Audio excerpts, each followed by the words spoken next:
नमस्कार दोस्तों, आप सभी को पता है कि हम लोग राजीव दीक्षित जी के संकल्प को आगे बढ़ाने का कार्य कर रहे हैं और राजीव दीक्षित जी के बातों को हर एक व्यक्ति तक पहुंचाने का प्रयास कर रहे हैं।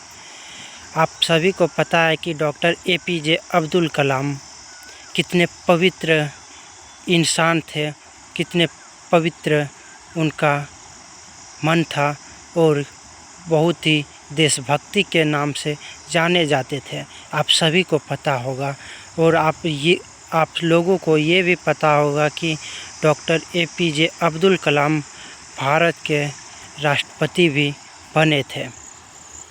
और डॉक्टर APJ अब्दुल कलाम से एक सवाल एक व्यक्ति ने पूछा था।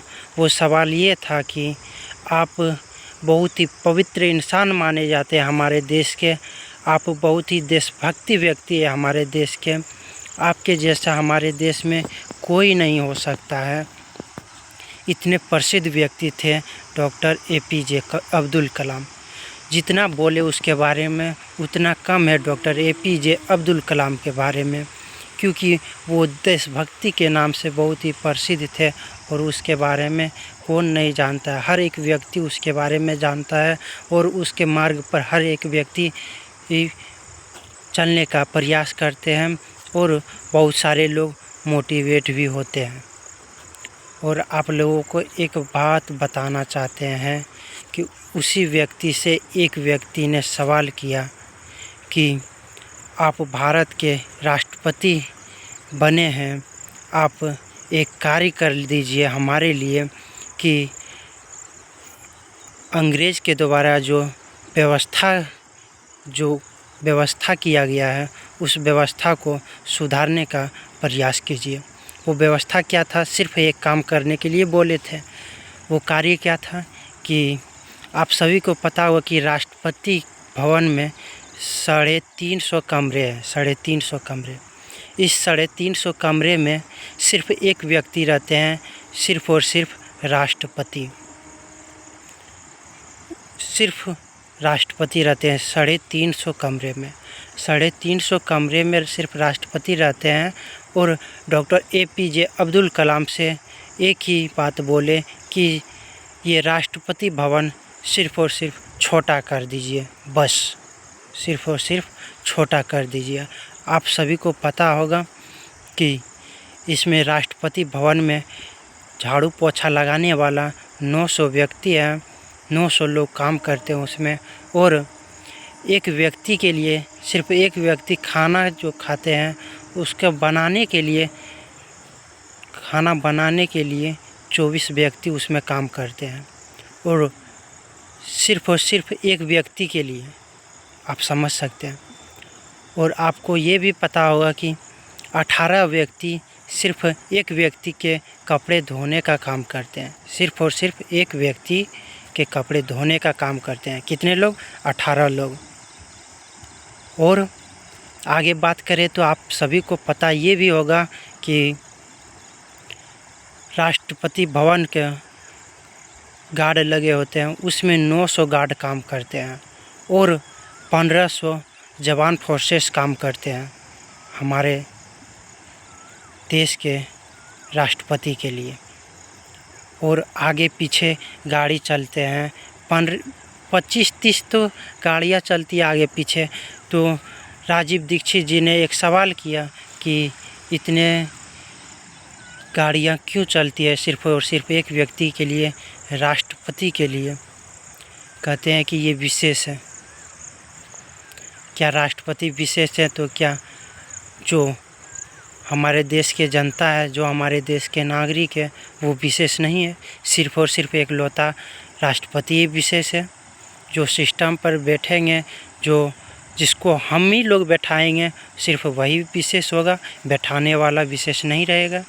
ये तो ऐसा कार्य हो गया ना कि आप दुकान के मालिक है और एक नौकर को रखिएगा, वो नौकर मलाई खाए और आप भूखे मरे। ये तो वही हो गया कहानी। ये राजीव दीक्षित जी कहते हैं। और राजीव दीक्षित जी आगे बताते हुए ये बोलते हैं कि सिर्फ और सिर्फ एक व्यक्ति के लिए इतना गार्ड और इतना पैसे खर्चा करने की क्या ज़रूरत है। सिर्फ एक व्यक्ति के लिए पता है साल में 350 करोड़ रुपए खर्चा करते हैं। सही सुने, 350 करोड़ रुपए सिर्फ एक व्यक्ति के लिए। और इसके ऊपर भी व्यक्ति होते हैं, पता है, प्रधानमंत्री और भी मंत्री होते हैं। जितने भी मंत्री हैं उसके लिए अलग से व्यवस्था है। सिर्फ और सिर्फ ये राष्ट्रपति के बारे में चर्चा किया जा रहा है। कितना शर्म की बात है। और राजीव दीक्षित जी ये भी बताते हैं कि हमारे देश के 84 करोड़ ऐसे लोग हैं जिसके ऊपर छत तक नहीं है, और राष्ट्रपति भवन में सिर्फ एक व्यक्ति के लिए 350 रूम यानी 350 कमरे उसमें है। आप समझ सकते हैं ये कितना शर्मनाक है हम जैसे गरीब लोगों के लिए। उम्मीद है आप लोग समझ गए होंगे, और जितने भी हमने बातें बताएं राजीव दीक्षित जी के बातों को ही बताएं। हम कोई भी अलग से एक भी बातें अलग से नहीं बताएं, क्योंकि आप सभी को बताया कि हम राजीव दीक्षित जी के हर एक बातों को हर एक व्यक्ति तक पहुंचाने का प्रयास कर रहे हैं। जहां तक हो सके वहां तक हमारे बातों को पहुंचाने का प्रयास कीजिए, और हर एक व्यक्ति को जागरूक करने का प्रयास कीजिए। मेरा जहां तक हो सकता है हम दिन रात एक करके मेहनत कर रहे हैं। हम अभी पढ़ाई भी कर रहे हैं और आप लोगों के लिए वीडियो बना के अपलोड भी कर रहे हैं। और जितने भी हमारे दोस्त और जितने भी हमारे रिलेशन है, जितने भी हमारे लोग मिलते हैं, और जहाँ तक हो सकता है जहाँ भी जाते हैं हम और हमारे लोग हमारे दोस्त जितने भी मिलते हैं सभी को हम अपने बातों को यानी राजीव दीक्षित जी के बातों को उनके सामने रखते हैं, और वो हमारे बातों को समझने का प्रयास करते हैं और बोलते हैं सही बोल रहे हो तुम। बहुत ही महान व्यक्ति हैं हमारे राजीव दीक्षित जी। भले ही वो अभी हमारे साथ नहीं है, हमारे पास नहीं है, भले ही हमारे राजीव दीक्षित जी नहीं है, लेकिन राजीव दीक्षित जी के बातों को अभी भी हम आगे बढ़ा सकते हैं और लोगों को जागरूक कर सकते हैं। हमारे मकसद है लोगों का जागरूक करना। पता है लोग समझने का तैयार ही नहीं है, और कौन लोग समझने का तैयार नहीं है वो भी बता देना चाहता हूँ। वो व्यक्ति जो सरकार के माध्यम से वो व्यक्ति को फ़ायदा हो रहा है।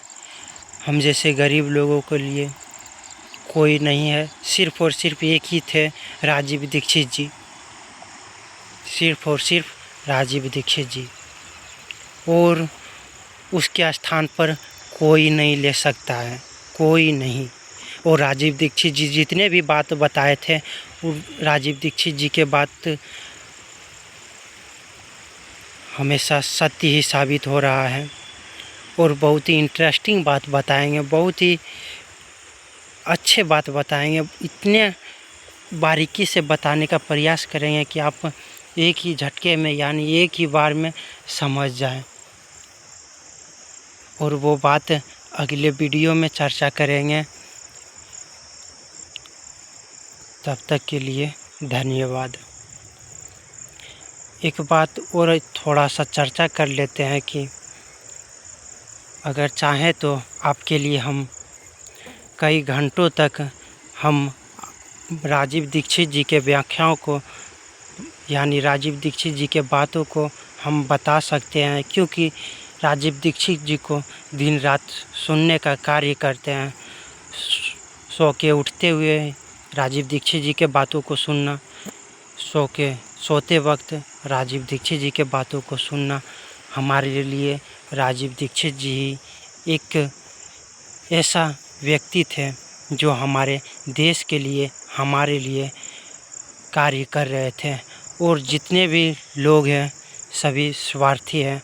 आप सभी को पता है राजीव दीक्षित जी ने साफ साफ कह दिया कि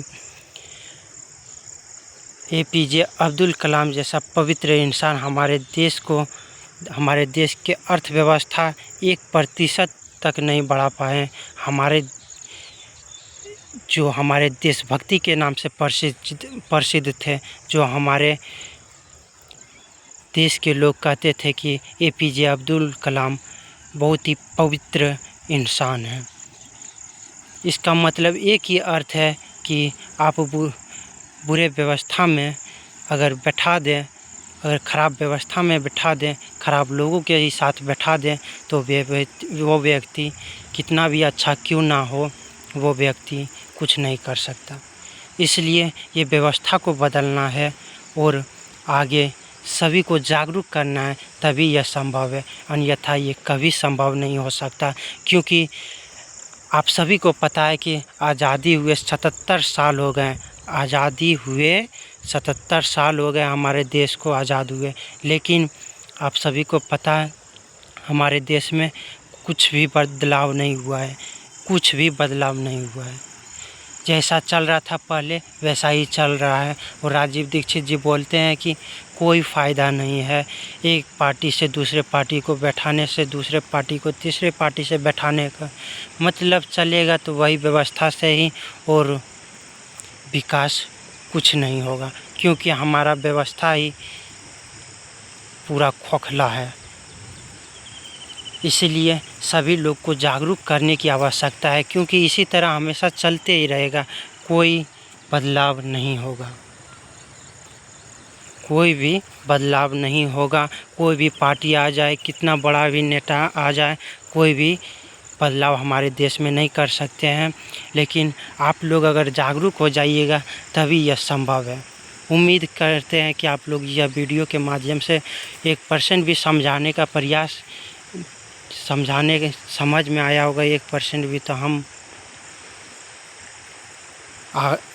अपने बातों को आगे बढ़ाने का प्रयास करेंगे और अगले वीडियो में मिलते हैं।